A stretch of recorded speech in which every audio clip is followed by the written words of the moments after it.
Welcome to The Last Word, brought to you by Montgomery Bank. I'm David Jenkins, and this is the future star. He is an actor, he is a singer, a dancer. Went to his Christmas play the other day, and as some of you may be seeing now up on your screens, is Chris in a coconut bra and some, and a wig, and I don't know what's going on. I would have thought you'd had bigger coconuts there, Chris. They kind of nice little Christmas program you were in, though. Thank you, appreciate it. It was a lot of fun, good thing. Thank you for anybody who came out. Jake's came out, obviously, and tried to embarrass me, but that's gonna work. That's fine. That's okay. He's proud of those legs and those moves, and oof. I kept them. I kept the coconut bra. It's going to be on a future show, by the way. I think. Who knows? I might just pull them out sometime. Pull them out. Anyway, Jinx basketball. We got getting started. Getting SEMO Conference Tournament's over. Getting pushed into the Christmas tournaments now. You know, let's talk some basketball. Let's do it. You just want to get off that coconut bra thing? No, I'm cool with it. I'm cool with it. I'm perfectly fine with my masculinity. You're what? Your masculinity? My masculinity. Okay. Not emasculated. My masculinity. Okay. Just clarifying that. Basketball, we can talk about that. We can talk about New Matter winning the SEMO Conference Tournament. It was a huge win for them. I think so, too.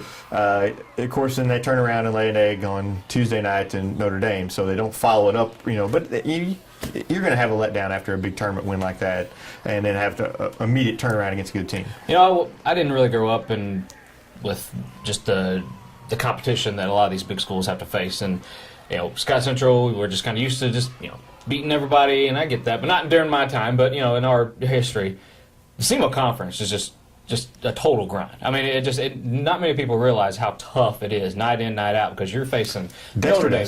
Dexter knows, and that's probably one of the reasons why they're wanting to get scoot away. But it's so tough. Man, you go in, you one of the toughest conference tournaments ever, I think, in as far as our region goes, and then you go in the next night, the next game, you got Notre Dame, who's always going to be tough, and it's just such a grind. And New Madrid, they didn't show up. They didn't shoot very well. They only had 11 field goals, Jinx. That's not good. Yeah, it wasn't. 4 3-pointers, 7 2-pointers. And once Notre Dame stopped fouling them, the offense went away for New Madrid. Everybody had an off night. It happens. It's one of those deals that happens. But New Madrid, I don't. They show signs of being such a great team, but if you're going to be that great team, you have to show that night in, night out. And last night was not a good showing. I didn't think they came out with much energy. Early, there near the end of the first half, there was a block and a little talking of some trash by Notre Dame. They kind of got New Madrid fired up a little bit. New Madrid kind of took I think they had the lead at halftime. They took the lead at halftime. But you don't come out with that same fire in the second half. You're not able to get to the basket. You're not playing as a team. It's just kind of sometimes you start reading your own clippings. So a loss sometimes can be a good thing. I think it's going to help New Madrid as they go into the Carbondale Holiday Tournament. We'll talk about that next week on the Christmas tournament show. But they definitely. I thought they and Poplar Bluff were definitely the two best teams I saw during the conference tournament that week. Yeah. If that tournament was played this week, there would be completely different results, completely different. And you talk about the tough schedule. How about Notre Dame? Notre Dame's got they go on the road. They played New Madrid. Then I think they played Kennett, which wasn't too big of a deal. But then they play Cape, and then they come out of the tournament. They get New Madrid and Sykes, on both of them on the road. Yeah, had Charleston the first of the year. They beat them at Charleston, then the conference tournament, then New Madrid, then Sykes. I mean, that's. Wow. Yeah, that's how they start the tournament. Exactly. Or start their season. Start their year.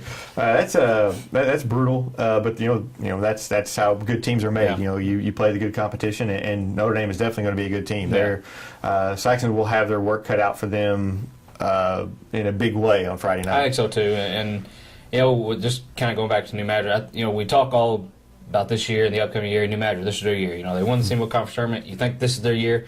Last night if you're going to be that team, if you're going to do something, you have to kind of, I know you're going to have off nights, but you have to come up and show up every night. And that team didn't do that. And that was kind of disheartening to me because I I kind of felt like this was going to be the year where they just put all those kind of bad performances behind them. This is the year they come out and it wasn't good. Hopefully it opens their eyes a little bit and they really realize that they can't just walk out on the floor and win every single game. And if you do that, it's better to have this type of game early in the year as into February, 1st of March. You don't want to have that type game then.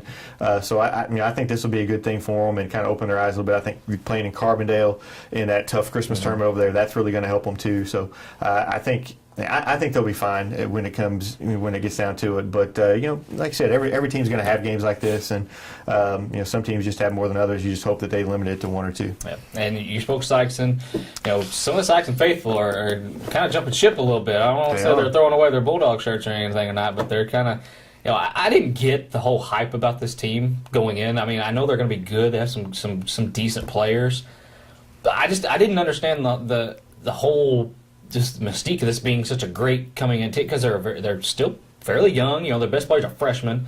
They haven't played a lot together. It's going to take some time for them to gel, but it showed that they're not quite ready yet for the hype that's been talked about them. We're not looking at a 6-win season or anything. I think they're still going to win 15 to 18, maybe more than that. But it's going to take some time for them to kind of gel together. They've got, like I said, their best players are freshmen. They can't hit free throws. They cannot throw them in the ocean. No, they're not the great 3-point shooting team that so far that they've shown. Right, over the last few years. The defense is going to be their thing. They're going to struggle to score. Their transfer Calero from California, he's got to adjust to everybody else. It's his first year with them, his first year, of all of them playing together, and so there's some new parts that they're trying to mingle in there. They're trying to, I think they've changed their defense a little bit here and there just to try to find the best thing for this team. And right now it's just kind of a learning stage. In the past, Sykeston's kind of not played well early in the year, even with their really good teams. They've just been able to win those games.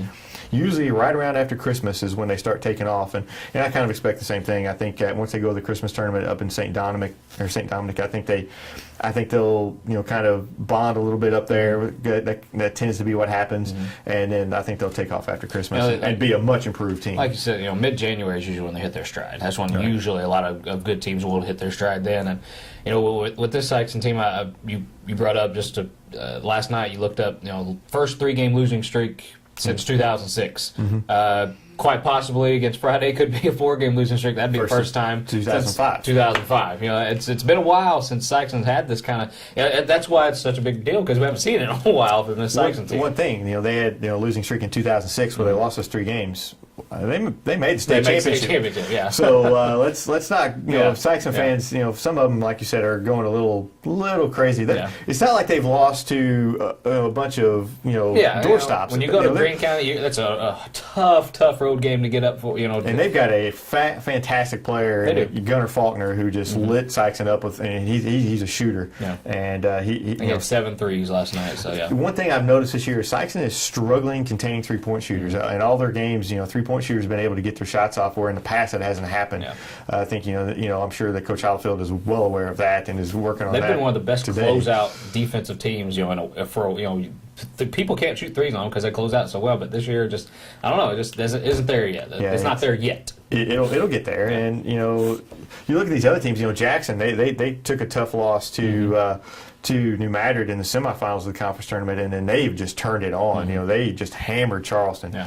Charleston's going to have days like that. They're so young, and they depend on one player. They're going to have days where they're just not very good. Yeah. They're going to have days where they're very good because they have that potential. But most of the time, they're going to kind of be in the middle. Scored 95 points against Meridian Tuesday night. Delfinco had 41. I mean, he's going to have games like that, and like you said, there's you talk about a young team. I think they start 2 freshmen, a couple sophomores. It's going to be some growing pains, but you always got Delfinco Bogan to fall back on, which is an okay. But Jackson is safety net there. Jackson's so tough. They're so tall, and they're quick. They're very quick. And I'll tell you what, the Jackson I saw in the 3rd place game was the best team, best performance in the entire tournament, best team I saw.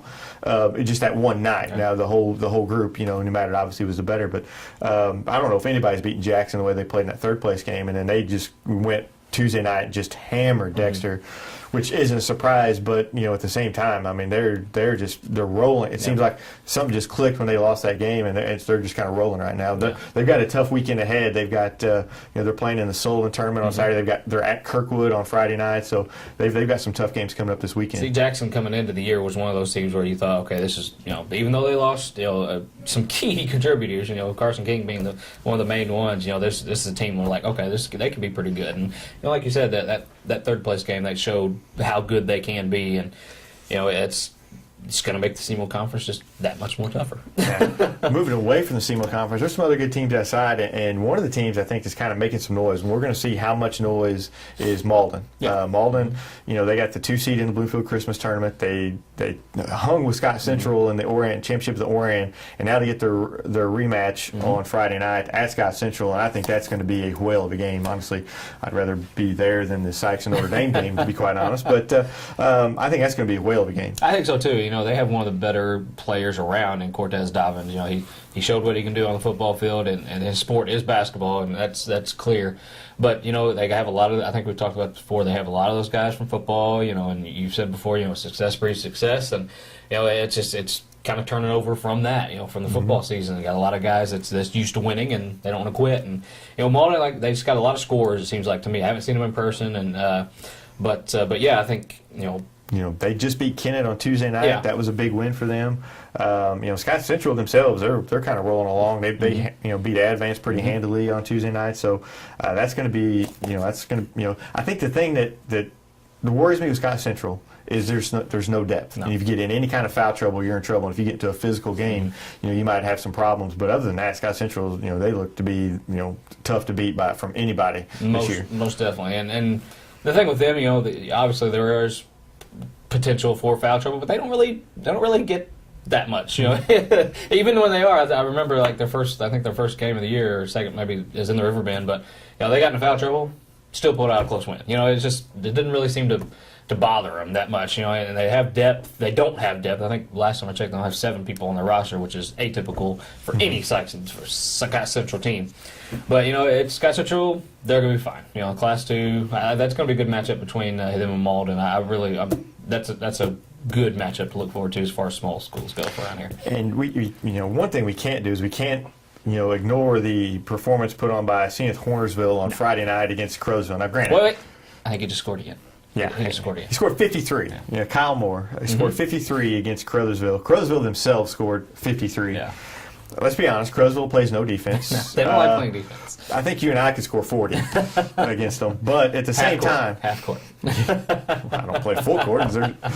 But, Crowsville plays no defense. But 53 points, that's an outstanding performance. Zenith is on their way up, and they're going to be getting better after Christmas.